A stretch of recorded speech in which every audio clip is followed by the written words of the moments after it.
Bonjour, c'est Augustin de Mon Indépendance Financière. Aujourd'hui, on va voir la 5e leçon des 11 lois de la réussite de Tony Robbins. C'est en vous concentrant sur vos objectifs qu'ils se matérialiseront.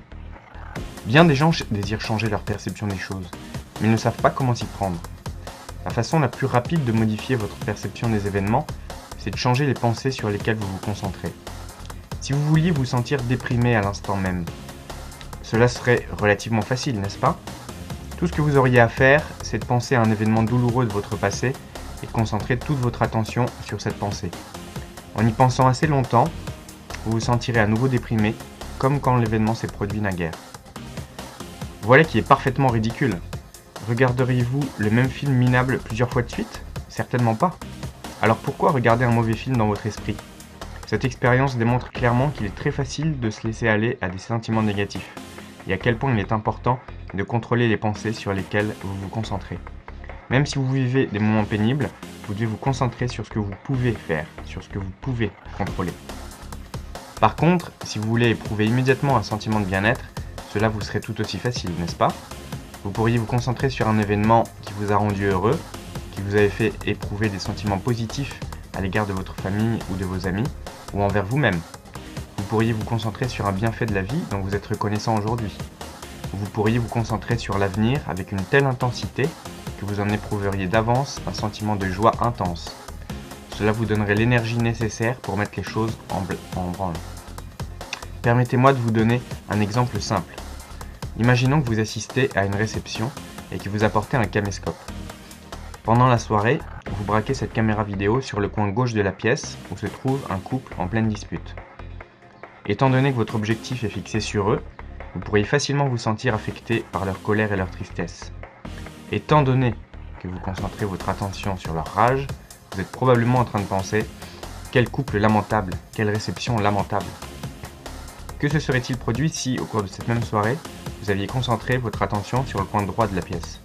Là se trouve un groupe de personnes en train de plaisanter et de rire. Loin de se quereller, elles s'amusent follement. Dans ce cas, si quelqu'un vous demandait « Comment était la soirée ?», vous répondriez « C'était une réception très réussie ». La conclusion est simple.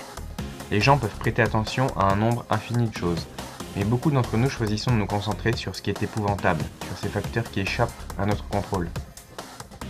Focalisez votre attention dans la bonne direction. Comprenez-vous pourquoi le point sur lequel vous portez votre attention est tellement important ?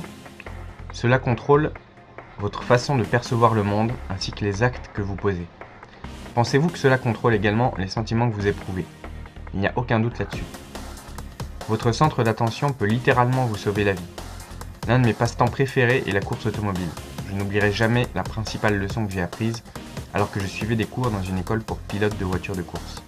Le professeur nous a dit « Le principal, c'est de vous rappeler comment reprendre le contrôle de votre voiture lorsque vous dérapez. » N'est-ce pas là une bonne métaphore pour la vie ?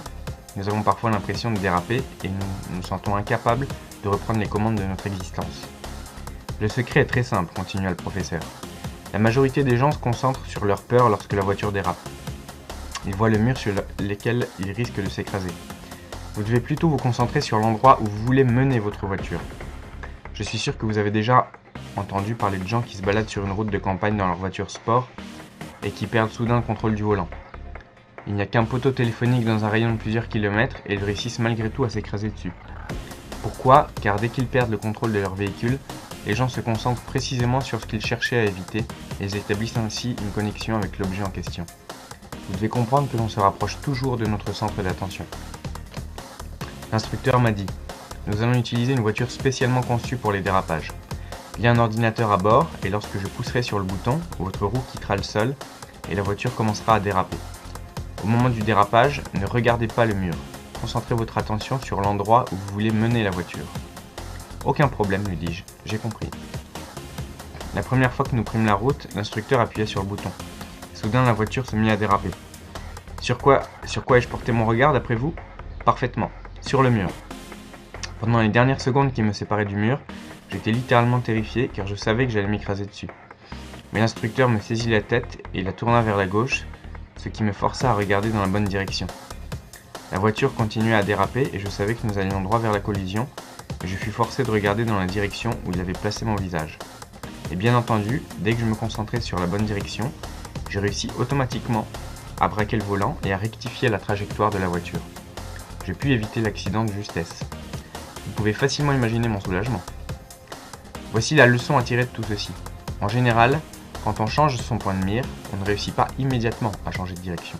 C'est exactement ce qui se produit dans la vie, n'est-ce pas?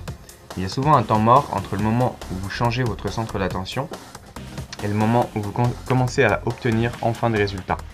Cela confirme bien que vous devez dès à présent centrer votre attention sur vos objectifs de façon à résoudre vos problèmes sans plus tarder. Revenons momentanément à notre histoire. Croyez-vous que la leçon m'a été profitable? Pas vraiment. La fois suivante, je continue à me diriger droit sur le mur et l'instructeur dut me crier l'ordre de concentrer mon regard sur mon objectif. Par contre, la troisième fois, je réussis moi-même à tourner la tête au bon moment, confiant que ça marcherait, et ça a marché. Maintenant, chaque fois que je fais des dérapages, je tourne automatiquement la tête dans la bonne direction et je redresse le volant. Est-ce là une garantie d'obtenir toujours de bons résultats en contrôlant mon point de mire? Non, cela augmente-t-il mes chances de réussite? Sans le moindre doute. Concentrez votre attention sur l'endroit où vous voulez mener la voiture. Quel rapport cette anecdote a-t-elle avec nous, Vous et moi devons nous concentrer sur des solutions, sur notre objectif, plutôt que sur ce qui nous fait peur. Les choses sur lesquelles vous centrez toute votre attention finissent par se matérialiser. Changer de point de concentration, prendre de nouvelles décisions, modifier nos croyances. Est-il possible d'accomplir tout cela du jour au lendemain? Certainement pas. C'est comme faire de la musculation. Vos muscles ne se gonfleront pas instantanément comme ceux de Popeye. C'est un processus graduel. Mais je vous garantis que le fait de modifier un tant soit peu votre centre d'attention se traduira par des changements spectaculaires. Examinons à présent l'un des outils les plus puissants pour vous permettre de changer votre centre d'attention. C'est une technique que j'ai moi-même employée chaque jour depuis que j'ai décidé de réaliser mes rêves. Voilà, j'espère que ce résumé vous aura plu. À la prochaine vidéo, nous verrons la 6e leçon, les questions renferment la réponse. Voilà, je vous ai mis le lien du livre dans la description. Je vous dis à bientôt pour une nouvelle vidéo.